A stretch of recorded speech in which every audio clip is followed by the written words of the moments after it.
Hello again, and thank you for joining Jeff and Jenny's Classic Restorations. Well, a little bit of a change of plan today. I was going to be doing the Jaguar XF, the DPF filter, but it's been cold and damp, and I don't really relish getting underneath that at the moment. So, a little bit of a change of plan. We're going to start restoration on the Velo Solex, and so just a bit of tinkering with it really to start with before the main strip down, mainly because I've sent the paperwork off to the DLVA just in case they want to inspect it. I hope not, but hopefully it will be okay, and then we can just strip the rest down. So I may get down to taking the engine off, stripping that down, and we'll have a look in a moment.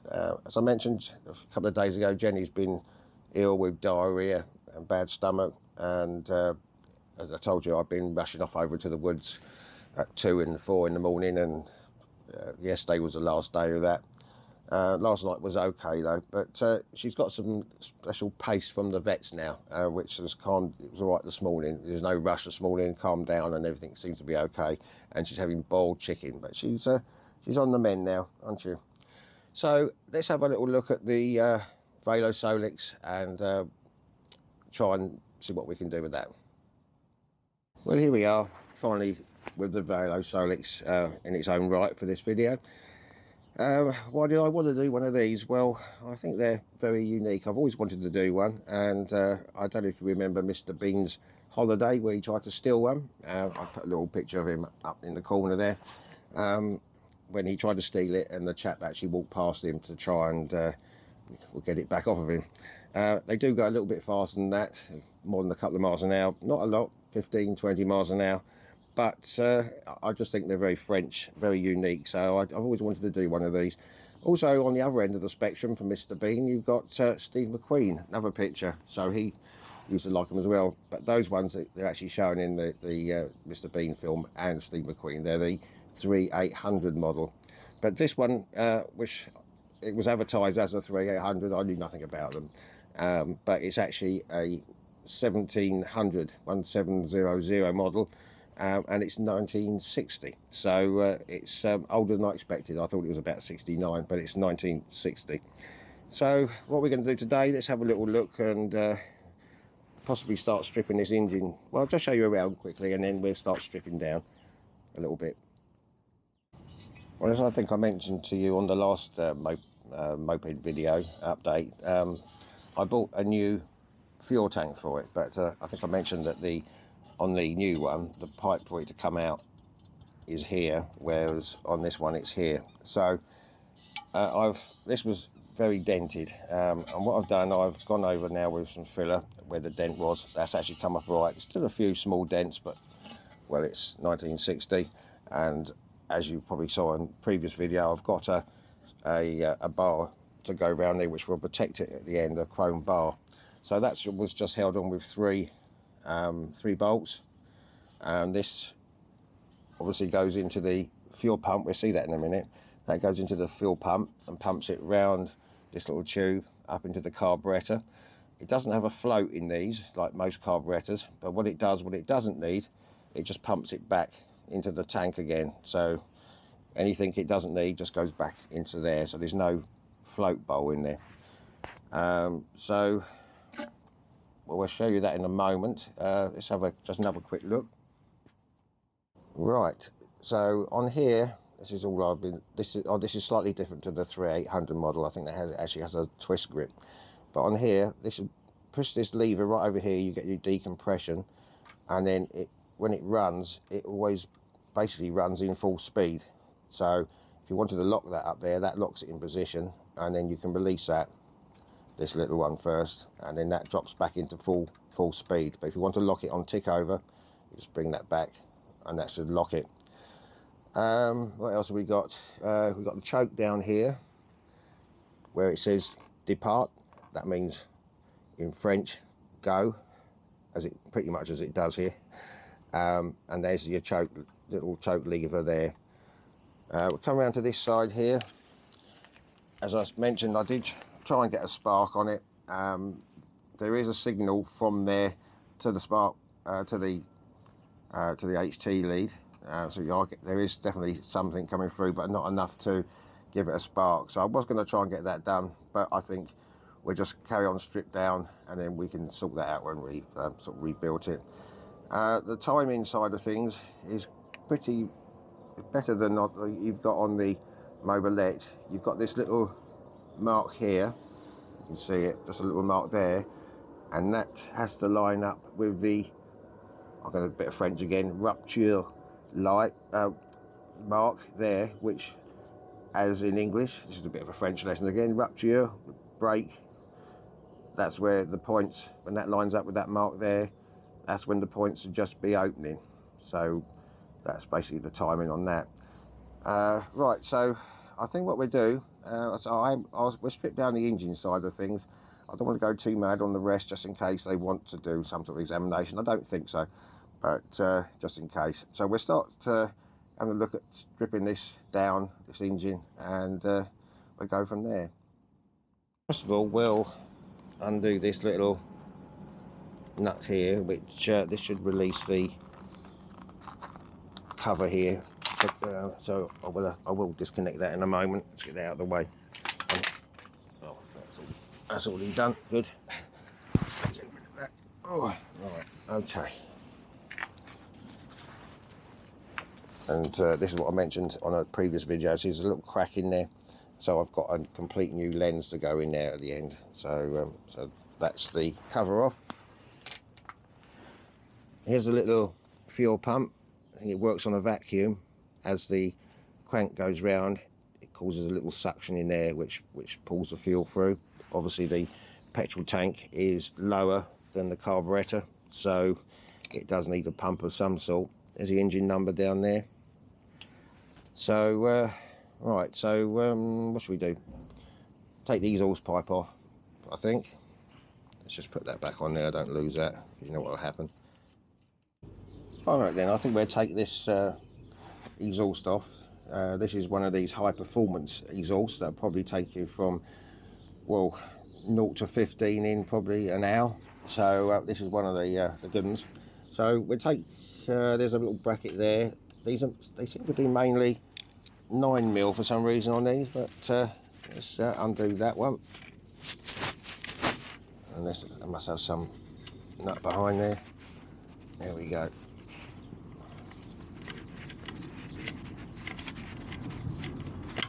There we go. There's that one out. Put that in there.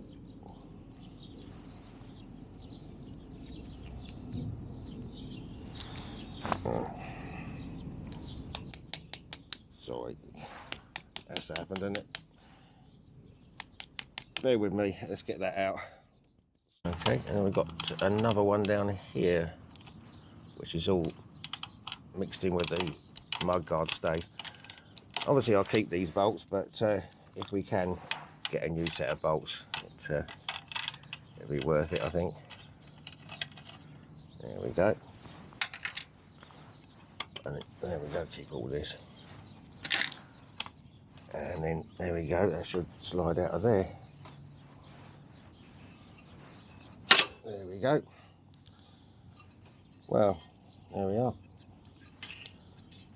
Looks like it's had a little bit of a weld there at some stage, but it's pretty solid. So yeah, hopefully we can give that a coat of heat resistant paint. Right, that's that. This is the air filter housing. This will be a nice little powder coat job, I think. There we go. One little filter. Put that on for now, I think. There you go. Well, that actually does slide off as well. We'll just keep that. I think we just keep those safe in there. There we go. Right. See what we got now.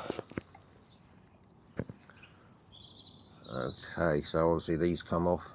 This will bring the cylinder off. I think what we do before we get to taking the engine off, we're going to take this flywheel off here. So we'll come around and try and see what we can do with that. Well, this nut here was already loose. Let's use this for now. Get this one off. There should actually be a cover in there as well, which like a dust cover, that's missing. But I'll see if I can get hold of one of them throughout the restoration. So we take that one off. Now, this is what's important with these.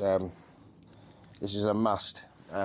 You might be tempted to get a claw hammer and bang this off, but apparently it breaks it. So I've ordered this hub puller for these. Now, it came the other day, which is great, but unfortunately they forgot to put one more bolt in there. So he says he's going to send me another one, so I'm hoping, well, I don't know if this is going to work because that's too long, but we're going to try and get that one in there.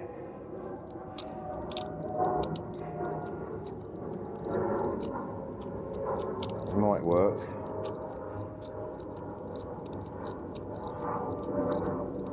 Yeah, I think that's about it. Get that one in there.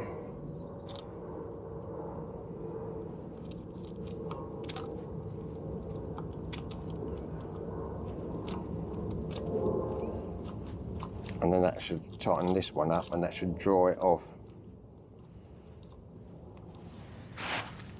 One more in there.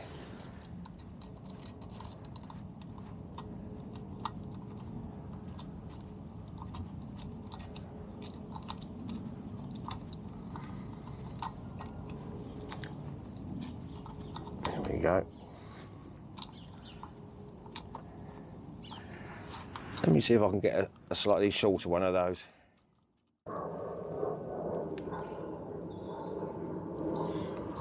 Right, so I found a smaller bolt now. Now this has to go onto the outer bit of the crankshaft, and this should be the proper way of doing it.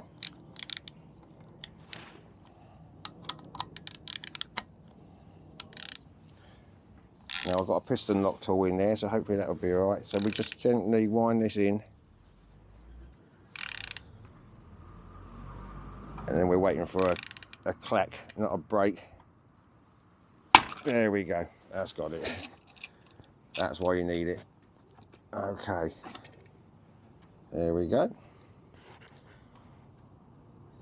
Now, a very simple point system. This is the lighting coil, and this is the ignition coil. So that's got a wood rough key in there, so we won't muck around with that for now. So that's good. Everything else looks good in there. Right, what do we do now? Let's see if we can get the pistons off, or the cylinder off. Okay, so there's the top of the cylinder now. Now if we were to pull that, you can just see the decompression lever going down there, and obviously if you go this way, which is fully on, you can also see the butterfly, whatever it would be, in there for the throttle. So we'll undo this. I've taken a picture of this, I don't want to lose all this. I think we have to take this spring off here first of all. Actually, I don't know. Let's see what happens if we get these off first. Well, these are 9mm bolts again. Let's get these loosened up. Not particularly tight, but it had good compression, so tightened up properly, we should be better. I've got a complete gasket set for this. There we are. Right, so let me just get these out and I'll come back to you. There we go, so that should bring that out. Now, I say this spring will have to come off somehow, from that end, I suppose. There we are, there we are. Okay, carefully bring that through there. Here we are, get that lever off. Okay. And there's some little spacers.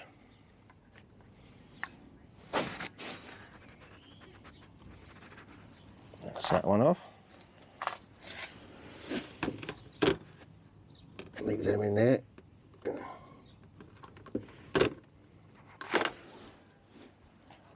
And finally, oh no, some more bolts down there. This should hopefully bring the whole unit off.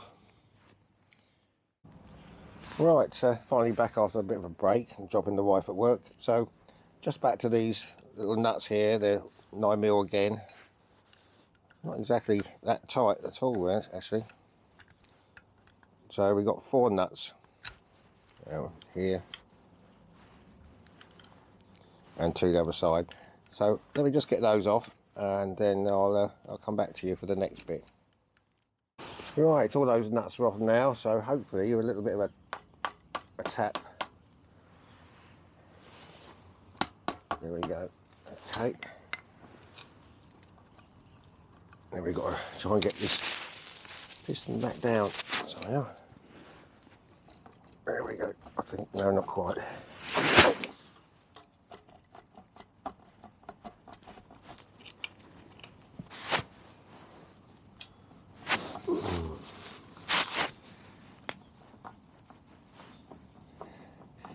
Okay, bear with me, might need a gentle persuasion with a screwdriver or some sort. Right, that's where I went wrong. I should have obviously taken off this fuel pipe into the carb, as that will be staying behind.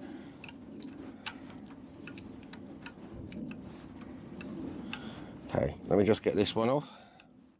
Well, it's actually easier to get the whole thing off, so that should just lift that. There we are. There we go. It's got the carburetor now, and the fuel pipe. It should come out without overdoing it. I'll come back to that in a minute. There we are. Okay, well, doesn't look too bad. A bit of blow by there, but it had for compression, so we'll leave that one as it is. Right, now I think this is just these 2 nut and bolts here to get out before I can just take this whole unit off. I'm hoping. Get something behind there.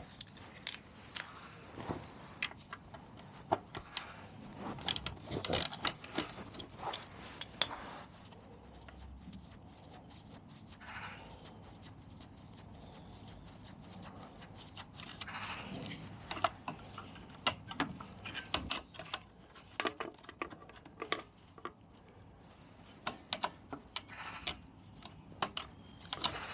Well, that'll do for now.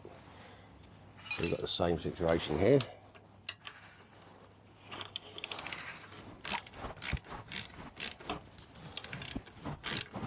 That's probably turning in there as well. Anyway, I think it's just these last 4 bolts here that we can get that off. But bear with me, I'll be back in a little while.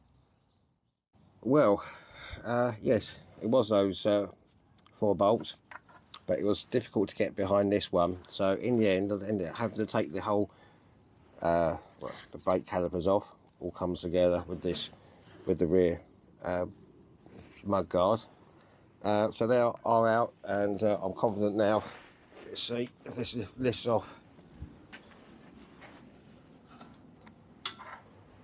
And there we go. There's this little roller thing in there. But all this we can look at later on, the springs, and give all this a powder coat, all this a clean, and the paint sometime. So yeah, so that's the engine off eventually.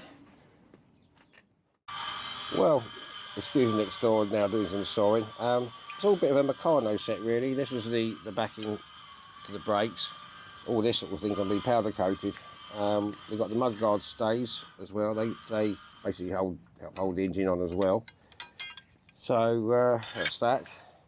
So really that's about as far as we can do today. The engine obviously will be done separately and cleaned up and what have you, and looked into. So I think that's the best we can do for today. At least I can actually ride this now. It's probably legal, isn't it? So, well, apart from the brakes. But anyway, so we'll leave that for now. One other little thing before we go, I just wanted to show you this. I kept seeing these tool cases, replacement tool boxes for these online, and I thought, well, I don't know where they go, but just by accident I happened to find this. So you just put this in here, and there we are. There's some 71-year-old tools in there. So all this box, that will have a powder coat, and all these tools, hopefully we'll get them all shined up and as good as new back in there again. So I think that's all just, where are we? Just clips. Oh, I can't remember now. Oh yeah, goes into these little holes at the back here, I think. There we go, and that locks underneath. So that's another little thing to do later. So, okay, we'll call that a day. Well, thank you very much for watching. I hope you did enjoy the little engine strip down. The rest of it, as I say, is like Meccano, really. I had to take pictures because God knows how you get it back together again, but I'm sure we will. Jenny is resting since her bad few nights going out in the middle of the night. Her stomach's calmed down now, so which is good. I'm rushing out every 2 minutes. But yeah, and the Jaguar XF we've just put on hold. My father-in-law's not back for a couple of months anyway, so once the weather improves a little bit and it's drier and warmer, I'll get underneath and do that DPF. Did have 3 faults on the computer, but one of them I've managed to solve. Just a little pipe had cracked, so I repaired that. But other than that, I'll come back to that one when the weather improves. So I hope you enjoyed the first episode of the engine strip down on the Velo Solex 1700. And on behalf of little Jenny girl and myself, we wish you a very good day. Please take care. See you soon. Bye-bye.